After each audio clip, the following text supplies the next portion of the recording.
fight week officially underway, tensions are rising between Alex Pereira and Magomed Ankalaev's camp. At Tuesday's media day, Pereira fired back strongly after hearing comments made by Ankalaev's coach, who openly criticized the former champion's striking ability. The remarks did not sit well with Pereira, who is widely regarded as one of the most dangerous strikers in mixed martial arts. His background as a multiple-time kickboxing world champion and his track record inside the octagon make him a constant threat on the feet. To have his striking called into question by the opposing camp struck a nerve, and Pereira made it clear he intends to prove them wrong. "Let them think that way," Pereira told reporters. "If they believe my striking is not on their level, then they are in for a surprise on fight night." His calm but confident response carried the aura fans have come to expect from the Brazilian powerhouse. He did not lash out angrily, but instead framed the criticism as motivation. Another chance to silence doubters and remind the world why he is such a feared competitor. Pereira's clash with Ankalaev is one of the most anticipated matchups of the year. After previously holding the light heavyweight title, Pereira now finds himself in the role of challenger, hungry to reclaim the belt and reassert himself at the top of the division. His rivalry with Ankalaev has been brewing for months, and the added fuel of his coach's criticism has only intensified the storyline heading into fight night. Ankalaev's team, for their part, has remained confident. They believe Pereira's aggressive striking style leaves openings for the Russian's precise counter-striking and strong wrestling base. By criticizing Pereira's striking, Ankalaev's coach was not only voicing an opinion but perhaps trying to get into the Brazilian's head, an age-old tactic in combat sports. Yet if Pereira's response is any indication, the attempt may have backfired. Instead of appearing rattled, he came across focused and eager to deliver a statement performance. This fight carries significant implications for both men. For Ankalaev, defending the title against a decorated striker like Pereira would cement his reign and quiet critics who argue that he has yet to face an opponent with Pereira's knockout power. For Pereira, victory would mark a dramatic return to the top and further solidify his legacy as one of the few fighters to hold UFC titles in multiple divisions. Beyond the technical aspects, the matchup also presents an intriguing clash of styles and mindsets. Ankalaev's calculated, methodical approach contrasts sharply with Pereira's explosive and unpredictable striking. Fans are left to wonder, will Ankalaev's discipline be enough to neutralize Pereira's power, or will the Brazilian once again rise to the occasion and deliver another highlight reel finish? As fight week unfolds, both fighters continue to send messages through the media, but Pereira's latest remarks show that he thrives in moments of doubt and criticism. Whether his striking has truly been underestimated will be answered soon enough. For now, one thing is certain. This fight promises fireworks, and the outcome could reshape the landscape of the light heavyweight division. Paddy Pimblett has once again found himself in the headlines, this time after receiving a stern warning from a fellow UFC contender regarding a potential showdown with reigning featherweight champion Ilia Topuria. The outspoken Liverpool native, who has built his reputation not only on his fighting skills but also on his charismatic personality and catchphrases, has long declared that Scousers don't get knocked out. However, not everyone in the MMA world is convinced that this claim would hold true if he were to step into the octagon with the undefeated Spanish-Georgian champion. During a recent appearance on the MMA Hour with Ariel Helwani, lightweight standout Mateusz Gamrot was asked about the possibility of Pimblett receiving a title shot against Topuria. While acknowledging Pimblett's popularity, Gamrot made it clear that he sees serious stylistic problems for the Englishman if the fight ever materializes. "I think if Paddy fights Ilia, he gets knocked out," Gamrot said candidly. "His chin is always high, his hands are down, and against someone like Topuria, that's a dangerous combination. Ilia's striking is sharp, powerful, and precise. On top of that, his jiu-jitsu skills are very good. I've seen clips of his training, he's improving all the time. I don't see how Paddy wins that fight."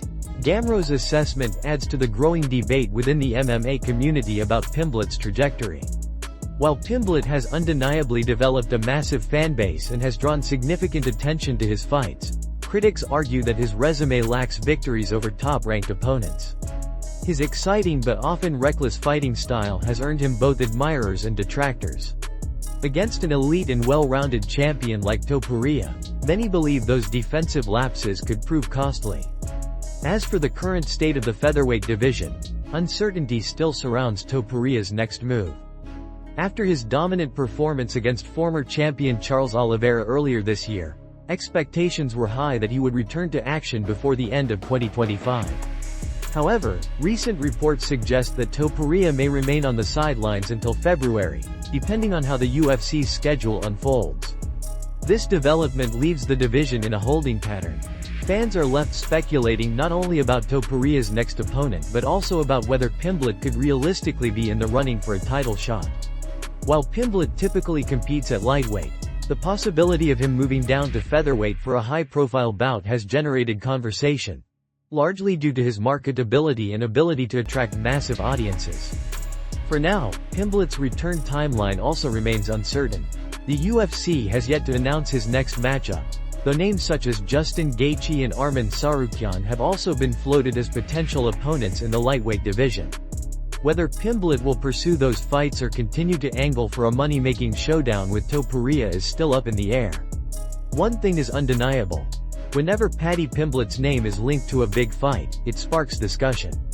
His charisma ensures that he stays in the spotlight, but if he does secure a fight with Topuria, he may need to do more than rely on his personality.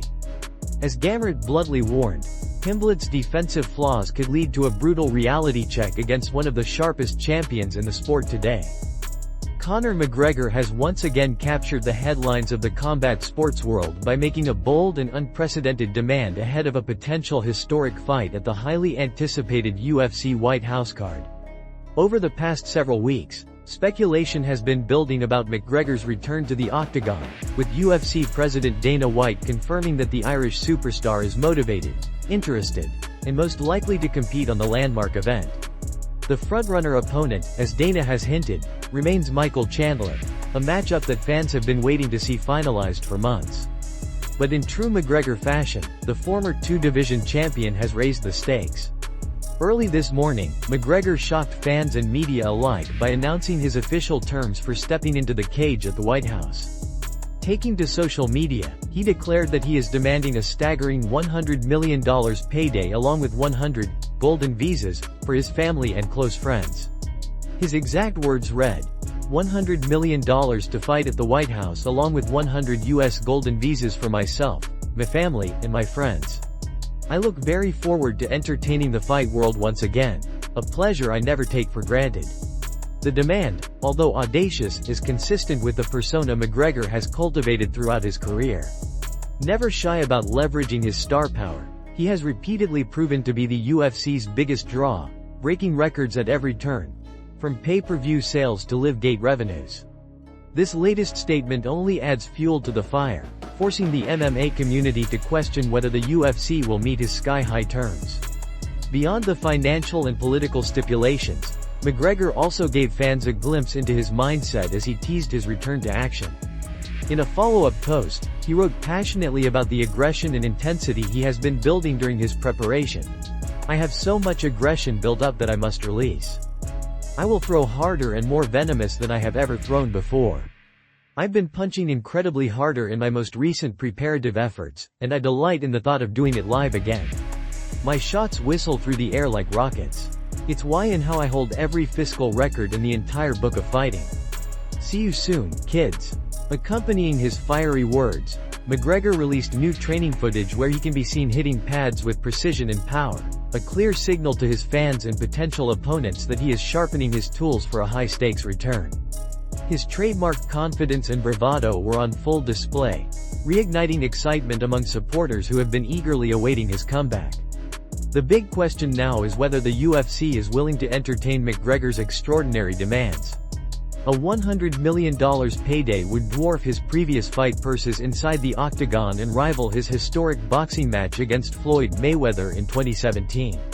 Adding the unique request for 100 golden visas makes this negotiation even more complex, pushing it beyond the realm of typical fight contracts. As fans debate the likelihood of this deal coming together, one thing is certain. When Conor McGregor speaks, the sports world listens. Whether or not the UFC agrees to his terms, his presence on the White House card would undeniably elevate it into one of the most monumental events in combat sports history. UFC President Dana White has made a major announcement that has the MMA world buzzing. After teasing fans with a cryptic social media post stating, "Fight news is coming," White went live on Instagram to reveal one of the promotion's most exciting cards of the year.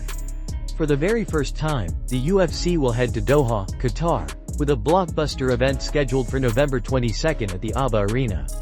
The historic debut card in Qatar will be headlined by an explosive lightweight showdown between number 2 ranked contender Arman Tsarukyan and 6th ranked Dan Hooker. White highlighted the magnitude of this matchup, emphasizing that Tsarukyan has been on an incredible run inside the octagon. With 9 wins in his last 10 fights, including a statement victory over Beneil Dariush, Tsarukyan has established himself as one of the most dangerous and well-rounded lightweights in the division. Riding a 4-fight win streak, he now finds himself on the cusp of a potential title shot. Standing in his way is Dan Hooker, one of the most beloved figures in the sport. Known for his willingness to face anyone at any time and his ability to deliver unforgettable wars, Hooker is on a 3-fight win streak of his own. White praised Hooker's fighting spirit, calling him a true fan favorite who never backs down from a challenge. The clash between Tsarukyan's relentless pressure and Hooker's striking prowess promises fireworks for fans in attendance and watching worldwide. If the main event weren't already enough to generate excitement, the co-main event raises the stakes even higher. Former welterweight champion and number 1 ranked contender Belal Muhammad will face rising star Ian Gary, who currently sits at number 6 in the division. Muhammad, who once put together an astonishing 11-fight win streak to capture the title, is eager to rebound and work his way back into championship contention. Gary, meanwhile, has rapidly become one of the UFC's most talked-about prospects. Fresh off an impressive victory over Carlos Prates, he has shown a willingness to face all comers without hesitation. Dana White applauded Gary's attitude, describing him as a fighter who embodies the anyone, anywhere, anytime mentality. This high-stakes bout could determine the next serious contender for the welterweight belt. White also emphasized the significance of bringing the UFC to Doha for the very first time. The Middle East has become a growing hub for combat sports, and Qatar's debut on the UFC calendar signals another major expansion for the promotion. The ABBA Arena, which will host the event, is expected to be packed with fans eager to witness history as 2 thrilling matchups cap off what promises to be an unforgettable card. Tickets for UFC Doha will go on sale this Friday through the Platinum list, and Dana White himself confirmed that he will be in attendance. November 22, ABBA Arena in Doha, Qatar. It's our first time ever there. I'll be there, and I'll see you there, White said during the announcement. With a stacked lineup, rising stars, and established contenders all set to collide, UFC Doha on November 22 is shaping up to be one of the can't-miss events of the year. As the UFC gears up for another massive fight week, conversations around Magomed Ankalaev's dominance and his upcoming rematch with Alex Pereira have taken center stage. Interestingly, one fighter who knows the champion's power firsthand is Scottish veteran Paul Craig, who famously submitted Ankalaev back in 2018 in one of the most dramatic finishes in UFC history. In that fight, Craig pulled off a stunning last-second triangle choke, securing victory with only 1 second remaining in the final round. While the submission win is etched in Craig's record, he has often been candid about the brutal toll the fight took on him. During a recent interview with UFC on TNT, Craig reflected on just how grueling the contest was.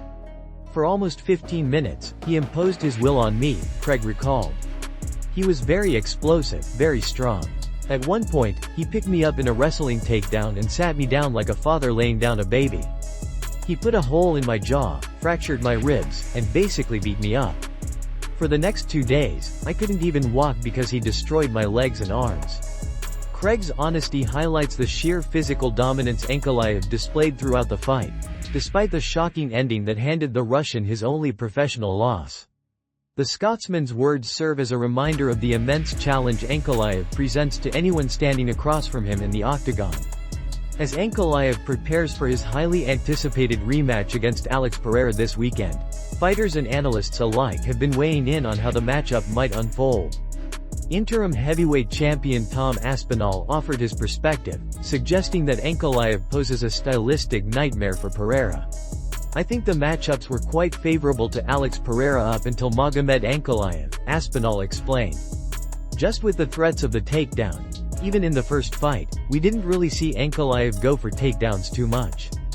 But I think just the threat being there makes it a bad stylistic matchup for Pereira. Aspinall's point echoes what many analysts have suggested. While Pereira's striking is among the most lethal in the sport, Ankalaev's wrestling and grappling threats force opponents to fight more cautiously, limiting their offensive opportunities. Even if Ankalaev doesn't shoot frequently, the looming danger of the takedown can disrupt a striker's rhythm and game plan. Meanwhile, Pereira hasn't stayed quiet. After Ankalaev's coach recently downplayed Pereira's striking abilities, the former champion fired back during fight week media obligations. Calm and confident, Pereira insisted that his skills were being underestimated, and promised that Ankalaev and his team would be in for a surprise when the octagon door closes. This war of words only adds more intrigue to a fight that is already one of the most highly anticipated clashes of the year. On one side is Ankalaev, a calculated and powerful champion who has looked nearly unbeatable. On the other is Pereira, a fearless striker who has repeatedly defied expectations and climbed to championship status in record time. As fight night approaches, the stage is set for a showdown that could redefine the light heavyweight division. With voices like Paul Craig and Tom Aspinall weighing in, fans are reminded of both Ankalaev's sheer physical dominance and Pereira's striking brilliance. Whether Ankalaev's wrestling threat proves too much, or Pereira once again delivers with his knockout power, the outcome will leave a lasting mark on the UFC landscape.